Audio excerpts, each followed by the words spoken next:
Hello, fellow gamers. I'm Chad Kern, and this video is to tell you about this workshop. It is a collection of Star Trek assets. So here you can see, here's the board here. It started out with the Klingon Warband. This is them here. They are from Star Trek Adventures role-playing game, and they were made by Modiphius. At the left here, we have the Klingon captain. You get one of them in the package. And then there's 3 lieutenants. And there's a female with a batleth, and there's a male with a batleth, and then I forget the name of this weapon that this guy has. And then there's 6 warriors, and then there's 2 copies of this warrior with a disruptor rifle, I'll call it, and then there's 2 copies of this warrior with a batleth, and then there's 1 copy of this warrior, female warrior, with a disruptor pistol and a dagger. And then there's 1 copy of this Klingon warrior with just the dagger.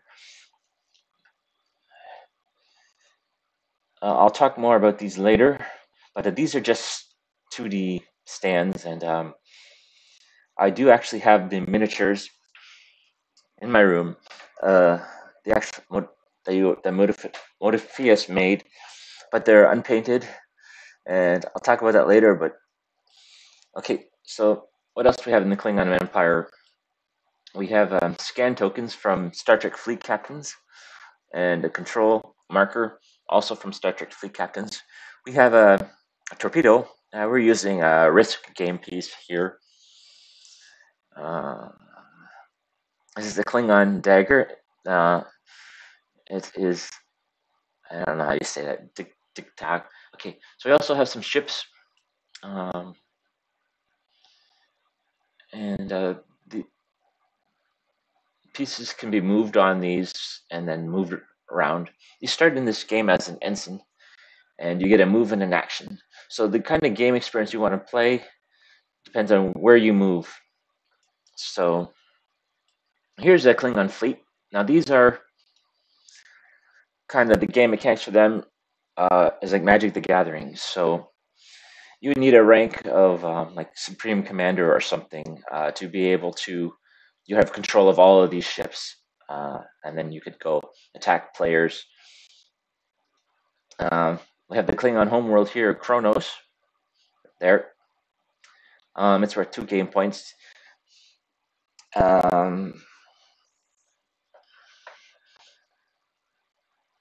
It's as I said, if there's some Magic the Gathering game mechanics in here, so if you are getting attacked by any of these ships, then any ships that are attacking you and are not blocked would damage Kronos, and the body points of Kronos would go down because it starts with 20. Different so game points, winning by game point victory is an option for winning the game. Like the Borg, for example, they would get game points by assimilating various things, planets, characters. Okay, we have the Klingon population here. Now these are game pieces from Survive, and they some of them you don't know which ones, but some of them are more valuable than others. Like say the Federation planet Risa would have a very high value of characters, but so if we flip these over, you can see the values.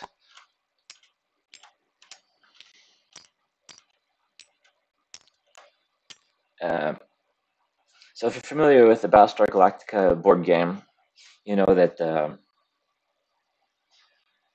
that game, the humans have a population of 10, and if they lose all the population, they lose the game. So with these pieces here, you can have that game mechanic in the game.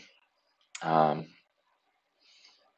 Borg will be looking to assimilate these kind of characters, and they will get game points based on these values. So, and also certain characters you may not you may have a cost to build them, and so a more valuable character would have a would have a cost a higher cost would need a higher value population token to make. So let's flip these back over.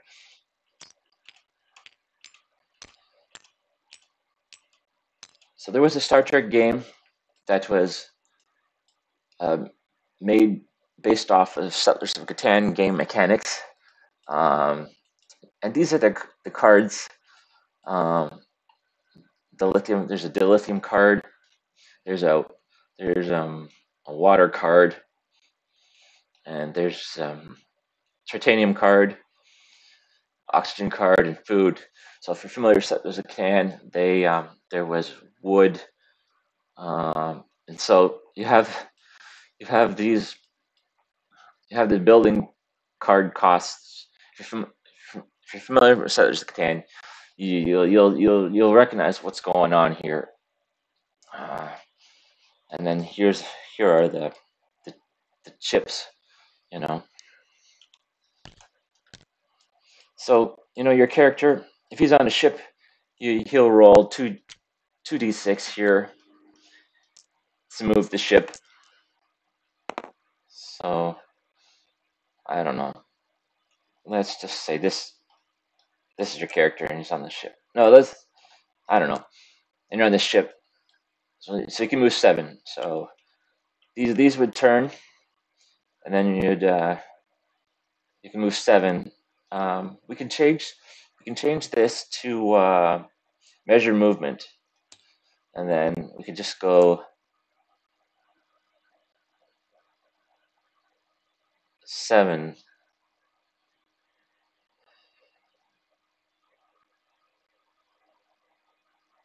Something like that. And then that roll would trigger this thing. And then if you're familiar with Settlers of Catan, rolls a 7. And any players who have more than 7 cards, tradable cards in their hands, will have to discard down half, rounded up. Okay, so what else? Okay, let's go over to the Federation here. What else? Okay, I made utility bags for each of the supreme powers or the player controlled races. So we press recall, and they all go in there, and everything goes in there. There's 45 assets. Got gold plus platinum as a value of 1,000. I also have some game pieces. We've got a research facility, a mining facility, got a galactic transport. So I'll explain how this works. It's basically, if you're familiar with Axis and Allies, it has a no attack value. It has a defense value of 2, and how much damage it does is based on also the result roll. So if it was attacked, it retaliates. It rolls a d6 for its retaliation, and if it's damaging something, the damage would be either 1 or 2 depending on what you roll. So that's what that means. The 0/2 over 6. I have spaceport. You can go here and buy items, like a space suit here. This allows the wearer a character to exist in a vacuum. They get 0+1 to their stats, and they can sacrifice it to ignore a ranged attack. Okay, we have a cargo crate here. Okay, here we have some Federation ships here. We got Lieutenant Worf on the Defiant. He has some abilities. He has security, which means other ground units where present cannot be targeted. He has attack value of 4. This is like Hero Quest combat dice. Range 6, ground to ground. 3, ground to space. So I think that's the range for his attack if he wants to make a ground to space. His defense is 3. His body points 4. Just a torpedo is blue, so We have Dr. Beverly Crusher, or I call her Dr. Beverly Crusher. In the Modiphius game, she's called Commander Beverly Crusher. She's not good at combat. When she takes damage, your home planet takes damage. But I'm going to give her a medical hyper spray device later. I've got also some medical crates in here, and some United Federation planet crates in here. We've got a Galaxy class starship here. You can see over here in this scenario, Earth is destroyed, and it's been blown up. They might have to. The Genesis project probably would have been lost in when the Earth was destroyed. So they might have to see if there's find any other races with that technology to get Earth back. But it's looking pretty dire for the Federation in this scenario. So we have Commander Riker, but we'll move him off. So I've given these pieces are, they look the same whether which direction you're facing. So I've given them arrows. So there's an arrow on the base here. So the front for this character is he's facing this way. So if we turn him around, he'll be facing Riker, and Riker's facing him.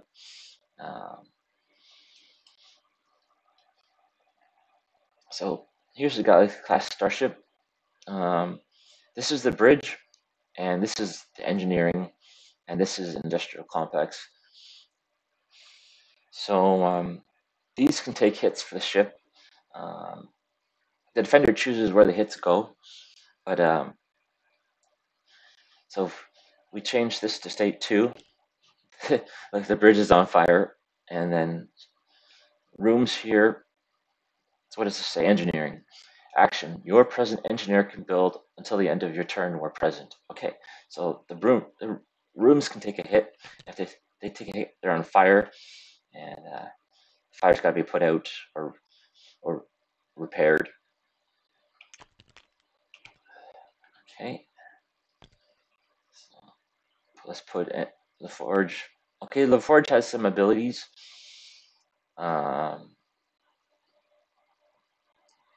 So on resource rolls, he can draw 1 card from the main engineering deck. That's from Star Trek Fleet Captains. He has the detection ability. You may view a player's hand when where their capital is. Okay, so I'll explain that.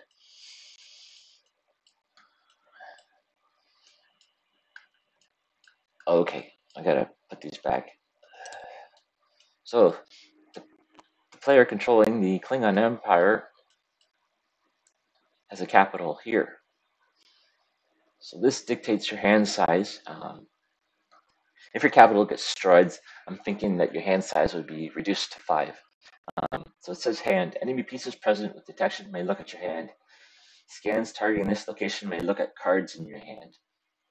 So scanning, you can't scan a shielded source. And let's say you scan something like say this location here. This is face up, but there are locations that will be face down. So if you scanned this, the token would stay there, and then the player who owns this scan token could look at this secretly. But say you scan another player's, I don't know, homeworld. It's unshielded, so you scan, let's say,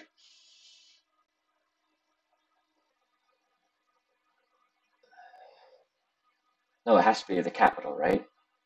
Okay, so let's say, where's the, okay, there's no other capitals around at the moment, but the Federation has a scanning token. Let's say they scanned here, Kronos, and Kronos was unshielded, so then they would put the scan token here. But if Kronos was to put some shields up, then the scan token would be removed, and then the Federation planet would have to rescan. But if if Geordie LaForge, with his detection, is at Kronos, because he has detection, and while he's there, he can view the hand of the player where he is. Okay. Tractor beams, they're basically hands. It's sort of like grappling. Let's see. I'll talk to you about tractor beams. There's notes here. Tractor beams part 2 of 1. Here we go. Tractor beams part 1 of 2. Tractor beams can lock onto unshielded ships. While a tractor beam is locked on a ship, that ship must make a breakaway roll to move. Size of ship plus d6 roll versus size of tractor beam ship plus d6 roll. The board can use tractor beams to suck in meteors, comets, and cargo containers.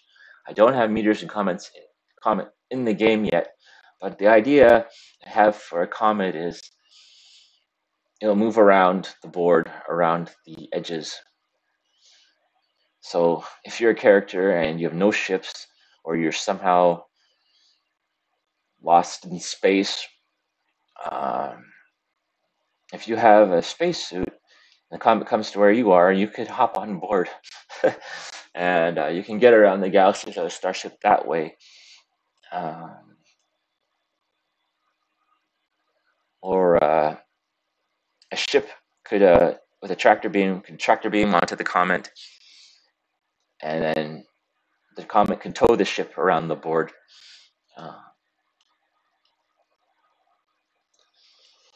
We have a antenna here. There's 2 states. If you remember, First Contact? Yeah, in the movie First Contact, the Borg are trying to assimilate the Enterprise, and is trying to get communication set up to the Delta Quadrant. So this could be used in some sort of scenario like that. Okay, let's go over to the Cardassian. So in this current scenario, the Bajor has been, because the Borg is powerful, and in this game, in this current scenario where Earth is destroyed, the Borg,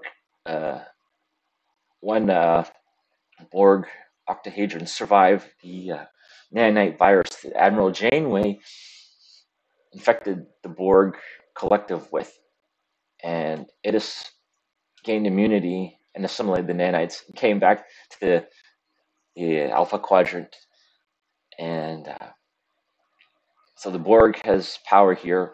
So because of all this has happened, and since Earth was destroyed, the Cardassians have reclaimed Bajor, and Deep Space Nine or Terra Nor is currently Cardassian owned, so it's Terra Nor. We have some Cardassian ships. I got a Cardassian crate. Oh, okay. So control marker and flag. So this is just a flag here. So each player can have a flagship. So this is the flagship for the blue player. Okay, let's go over to the Borg.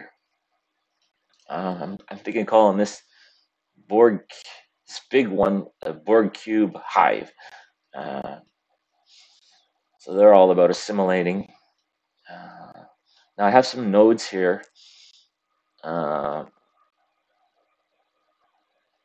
Deployable planet. No, that's wrong. I have something else that's going to be a planet assimilator. But I need to change this. This is a Borg node. And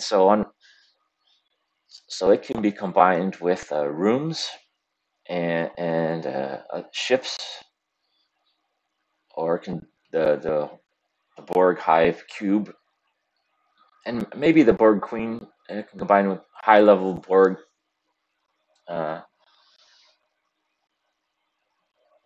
characters.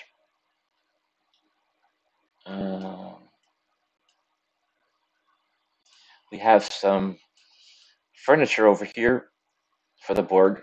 If you want to play like a adventure role-playing style game, Hero Quest kind of game, we have all kinds of furniture here. So here's a door for the Borg. It's got 2 states, open and closed.